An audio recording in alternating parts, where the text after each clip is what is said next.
सभापति महोदय, सबसे पहले तो मैं आपको धन्यवाद दूंगा कि आपने सदन के अंदर आज पहलगाम हमले के बाद ऑपरेशन सिंदूर पे जो चर्चा रखी और हमें बोलने का अवसर दिया। जिस तरह का वाद विवाद चल रहा था, ये अच्छी बात नहीं है।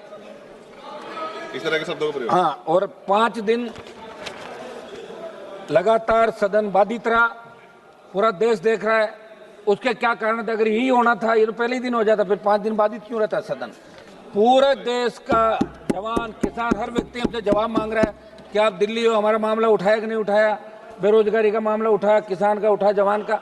निश्चित रूप से मैं आपको धन्यवाद दूंगा, अध्यक्ष जी को और हमारे पक्ष विपक्ष सबको, कि आखिर सदन ऑर्डर के अंदर आया और आज इस महत्वपूर्ण विषय पे ऑपरेशन सिंदूर, जिसको लेके हर भारतीय के मन के अंदर ये था कि ऑपरेशन सिंदूर के बारे में खुली चर्चा होनी चाहिए। आज सदन के विद्वान सदस्यों ने अपनी अपनी बात रखी।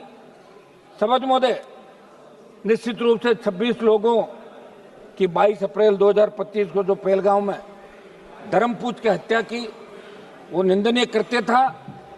और उस पल जिसने भी टेलीविजन पे, सोशल मीडिया पे इस खबर को देखा, हर घर के अंदर रुदन था। बच्चे, महिलाएं, बूढ़े सब एक ही बात कह रहे थे कि बहुत गलत हुआ, हम आज भी सुरक्षित नहीं हैं। मोदी जी ने 11 साल जो हमें सुरक्षा की गारंटी के नाम पे वोट लिया और ये बात कही कि हमारी सरकार अगर एनडीए की आई तो हम शहादत नहीं होने देंगे, हिंदुस्तान सुरक्षित होगा। और 26 लोगों की, रुको यार, कर रहे हो, रुको तो एक बार। बोलो। जिस तरह सभापति चुप कराइए इनको। जिस तरह 26 लोगों की निर्मम हत्या की, जिन महिलाओं के सामने, जिनकी नई नई शादी हुई, उनके पति की हत्या की, बच्चों की, महिलाओं की, और ये घृणित करते पाकिस्तान द्वारा जिन आतंकवादियों को पनाह दी जाती है, जिस आतंकवाद का पोषण पाकिस्तान कर रहा है, और उसके आतंकवादियों द्वारा पहलगाम के अंदर ये दहशतगर्दी की गई। दुर्भाग्य से हमारे सिस्टम के अंदर भी कोई चूक रही होगी सभापति महोदय, कि अंतर्राष्ट्रीय सीमा पे पहलगाम नहीं है, लेकिन वहां तक ये आतंकी कैसे पहुंचे? क्या अपना खुफिया तंत्र इतना कमजोर हो गया? और वहां इतनी संख्या में अगर पहलगाम के अंदर पर्यटक आते हैं तो सुरक्षा के क्या इंतजाम आपके थे? आप 10, 15, 20 लोग लगा सकते हो। और हमला होने के बाद कितनी देर बाद लोग वहां पहुंचे, स्थानीय लोगों ने मदद करी, आपके मिलिट्री के लोग बहुत लेट पहुंचे। ये निश्चित रूप से बहुत बड़ा दुर्भाग्य था। पूरा देश उस दिन रोया था और मोदी जी को बार बार यही कह रहा था कि अब कब जगोगे, कब उठोगे? आप तो कह रहे थे कि पीओके पे कब्जा कर लेंगे, आपको 303 दी, आपको 350 दी, अब की बार भी 300 पार कराया एनडीए को। आखिर कब करोगे? आपका तो नारा ही ये था कि पाक अधिकृत कश्मीर पे कब्जा करेंगे जब हमारी सरकार आएगी। लगातार आपने 14, 19 और 24 के अंदर ये बात कही। हर हिंदुस्तानी के मन के अंदर एक ही बात थी कि अब की बार पाकिस्तान का इलाज हो जाएगा। निश्चित रूप से इजराइल जैसे छोटे देश जो अपनी लड़ाई खुद के दम पर लड़ रहे हैं, 140 करोड़ का भारत देश, जिसकी सेना विश्व के अंदर सबसे मजबूत सेना है।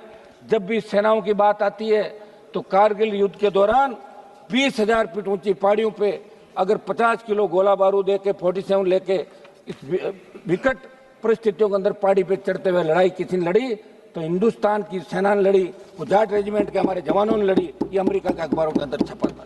सभापति महोदय, बहुत बड़ा दुर्भाग्य है कि 22 अप्रैल को घटना घटित हुई और 8 मई की रात को ऑपरेशन सिंदूर की शुरुआत हुई। 2 दिन चला। आपने कहा पाकिस्तान घुटनों के बल आ गया और देश के मीडिया ने यह कहा कि कराची पहुंच गए, लाहौर पे कब्जा कर लिया, इस्लामाबाद में झंडा फहराने वाले। तो हमने लगा हो गया काम, पाकिस्तान तो सुबह तक आ जाएगा। और आपने नाम भी सिंदूर रखा। ऐसा लग रहा था कि भारत पाकिस्तान की मांग में सिंदूर भर रहा है, ऐसा ही लग रहा था भाई जब सिंदूर नाम रखा। और सिंदूर का मतलब ही हो गया, अरे हाँ समझ, सिंदूर का मतलब ये होता है कि हमारे हिंदू धर्म के अंदर सिंदूर का, आप रुकिए साहब, ऐसे क्या कर रहे हो आप, खुद तो आधा घंटा भाषण दे दिया तो मुझे कह रहे हो जाओ, आप कमाल कर रहे हो, तो नहीं बोले और क्या।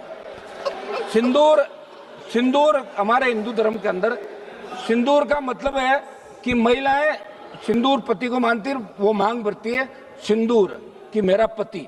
तो सिंदूर तो भारत ने भर दिया पाकिस्तान के अंदर, तो पाकिस्तान तो पत्नी हो गई भारत की, ले आओ विदाई बाकी लेके आ जाओ आप, हो गया सारा काम।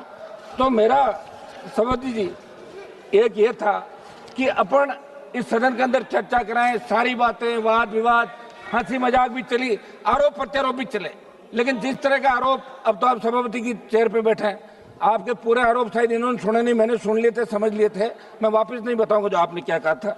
सभापति जी, जो दुर्भाग्य था कि आतंकवाद कोई नया नहीं है हिंदुस्तान के अंदर, पहले भी लगातार चाहे कांग्रेस की सरकार रही चाहे बीजेपी की सरकार रही, आतंकी तो लोकसभा के अंदर घुस गए थे।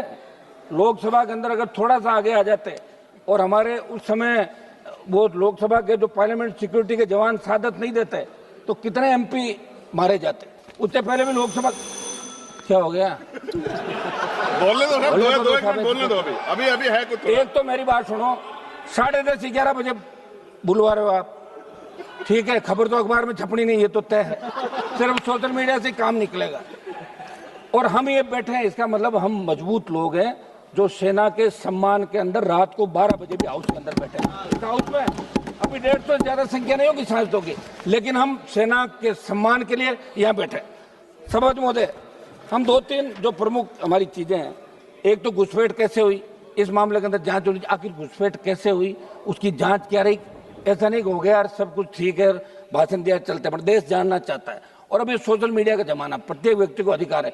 एक मेरी मांग रहेगी कि अग्निवीर जो योजना आप लाए, उसके बाद सेना का मनोबल गिर गया, मेरी मांग रहेगी, आप मिनिस्टर लोग बैठे यहाँ पे, इस अग्निवीर को समाप्त करें, क्योंकि अगली बार अगर कोई बात हो गई तो फिर मैं सही कह रहा हूँ, मैं तो हमेशा, आपको पता ही नहीं है आप कौन से सेना में जाते हो, मैं तो जाति से आता हूँ जिस जाति के सबसे ज्यादा लोग सेना के अंदर जाते हैं और सबसे ज्यादा साथ देते हैं। अब लोग व्यापारी लोगों क्या पता सेना क्या होती है। तो मेरी मांग है कि अग्निवीर को समाप्त करके पूर्व की भांति सेना भर्ती रैलियां कराएं। और इसके अंदर जब प्रधानमंत्री जवाब दे तो सिंदूर क्यों नाम रखा, सिंदूर कहां भरा, इस बात का भी पूरा प्रधानमंत्री के जवाब के अंदर धन्यवाद।